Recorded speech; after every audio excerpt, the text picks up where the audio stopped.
This is way worse than a recession or even the depression of 1929. The world is literally headed into a famine if we don't do something about it, because this crisis is already getting entirely out of hands. And that's why probably we have reports that Donald Trump is about to sign a peace deal with Iran this weekend, something that most people did not expect. And we don't know if that is going to happen or not, because Donald Trump has multiple times already mentioned that we're about to sign a deal with Iran. Let me show you. If you look at the strategic oil reserves, the oil reserves that we actually left there for a rainy day, we're already using them since February of this year. And by September of the next year, the entire world's strategic reserves will be entirely depleted, and that is going to lead to a famine. Why?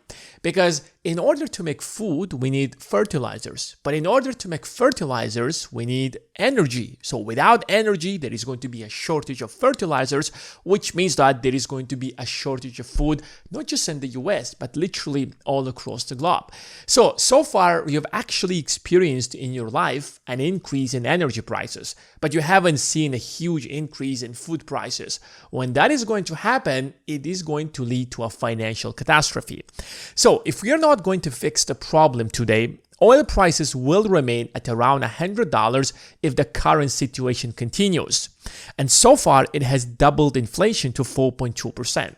I want you to look at the year. We started the year with inflation of 2.4%. Today, inflation is 4.2%.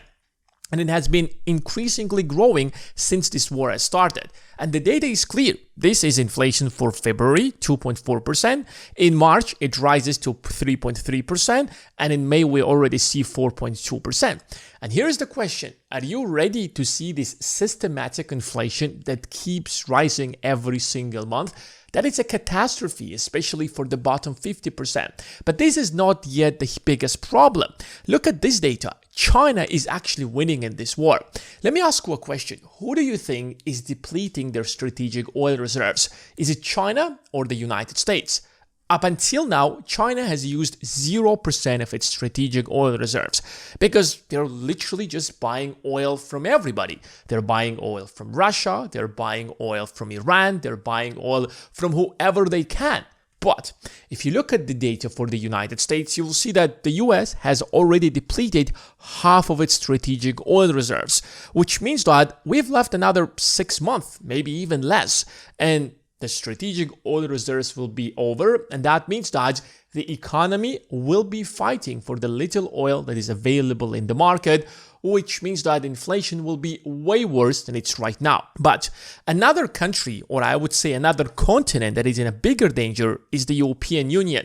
They have already used 63% of their strategic oil reserves. And unlike the United States, which is the world's largest producer of oil, European Union doesn't have much oil. There are some nations, such as Norway, that have a lot of oil, but most of the European countries, especially those that manufacture stuff, such as Germany, don't have any oil or whatsoever, which means that they have been in a recession since 2022, and now they will go from a recession into a depression, and God knows how bad that situation is going to get. You will probably see a real famine in Germany and all across the European Union. And you can also see that Japan has also used 30% of their strategic oil reserves.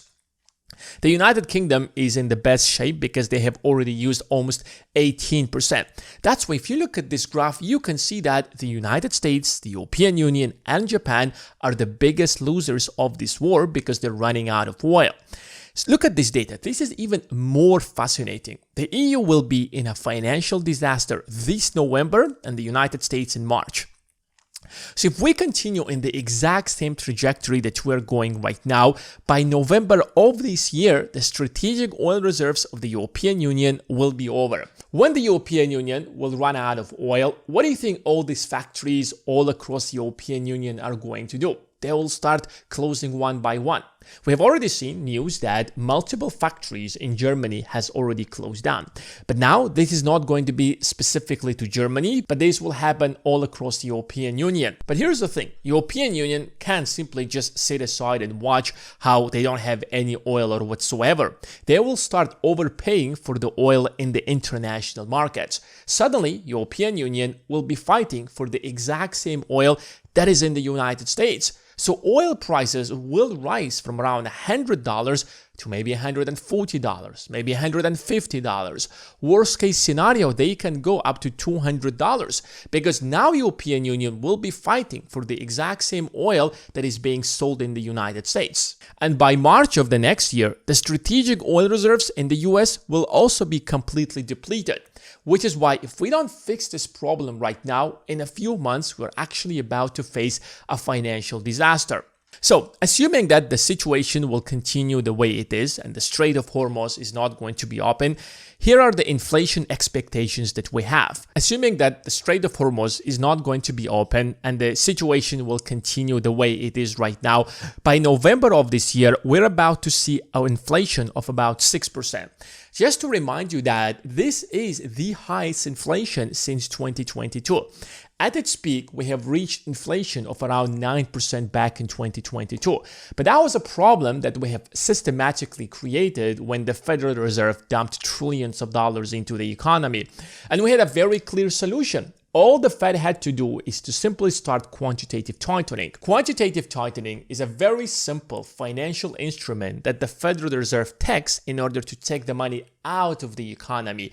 So we knew that if the Fed will continue on that trajectory, there will be a lesser supply of money in the economy, which means that prices will continue falling down, and that will fix inflation in the economy. But in this case, the solution is not actually simple and straightforward. Unless you're going to make a deal with Iran, the strait is not going to be open, and the shortage of oil will continue in the market, which will continue raising inflation. And by March of the next year, we're expecting inflation to hit 8%.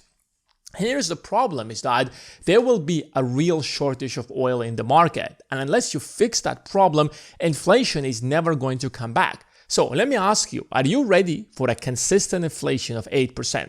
When inflation rises this much, what do you think the Federal Reserve is going to do? It is going to raise the interest rates. And when you have much higher interest rate, the question comes back to you. What do you think is going to happen to the cost of borrowing money all across the economy?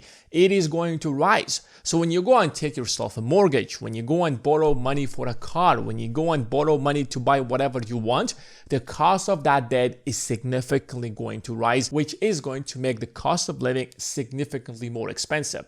So we're not just talking about the cost of fuel. We're not just talking about the cost of food. We're just talking about inflation all across the economy, which is why if this persists up until next year, we're facing a financial disaster. Of course, it's also going to have a very serious implication in the stock market because the higher the inflation is going to go, the lower will be the valuation of future earnings, which is going to crush stock prices as well. Since most companies in the stock market are tech companies that base their valuation based on their potential future earnings. So when inflation rises, when interest rates rise, the value of these future earnings is going to dramatically fall down, which is going to crush the stock market. And here's another problem that most people are not thinking about. The big tech will overpay for energy. So energy prices for the average person will be enormous. Because we're having this AI revolution that is taking place, it's not a secret that AI is consuming most of the energy. And here's the question, who do you think is running AI? These are the companies such as Nvidia, Microsoft, Google. Their valuation are in trillions of dollars, $3 trillion, $5 trillion, and maybe soon it will be like $7 or $10 trillion.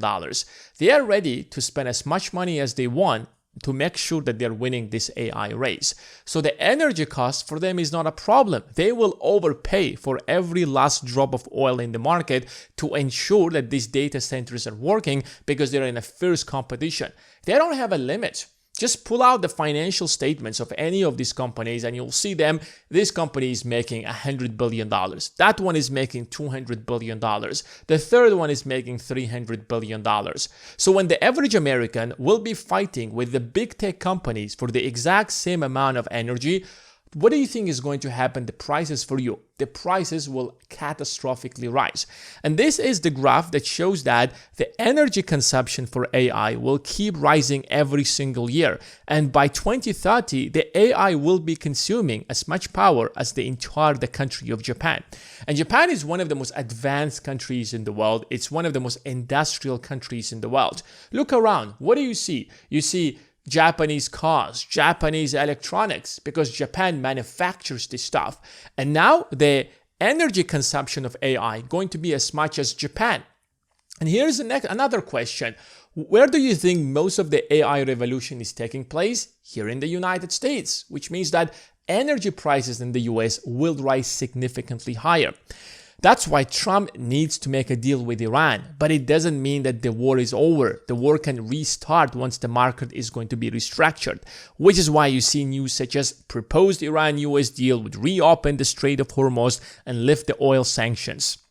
That's what the Iranian state media is saying. So Trump understands that if he's not going to make a deal, we're about to face this financial catastrophe that's about to happen in a few months from now. So why don't we simply make some kind of a deal with Iran so that we give the world a break, so that all these nations will refill their strategic oil reserves. So United States, European nations, the UK, Japan, they all start massively buying oil to refill their strategic oil reserves. Now, secondly, all these Arab Gulf countries will start building an infrastructure to be able to ship their oil through other routes. So instead of getting them through the Strait of Hormuz, they will build a pipeline that goes directly into the Arabian Sea, or maybe directly into the Red Sea, so that from the Red Sea, it will literally can be shipped to the rest of the European Union through the Suez Canal. Because after the Suez Canal, it can get into the Mediterranean Sea, and there you have access to the entire European Union. And when that is going to happen, then we can restart the war. And that probably is going to happen after the midterms. So whatever the deal they're about to sign, it's most likely not going to be beneficial to the United States, not going to be on the side of the United States, and the US is simply signing this deal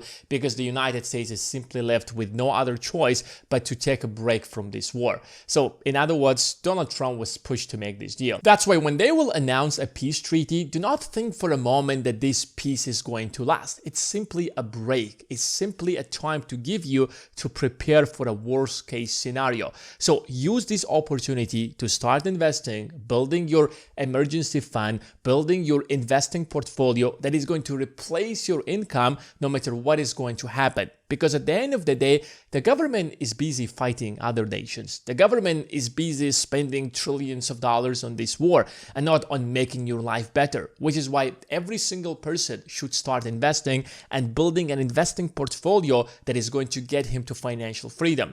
And if you don't know which stocks you should be buying, when you should be buying all of these stocks, then join the Investing Academy, because there I have posted a step-by-step process that will turn you from a beginner into a professional investor. And there I also post what are the best stocks you can buy right now. The link to the Investing Academy is in the description of this video.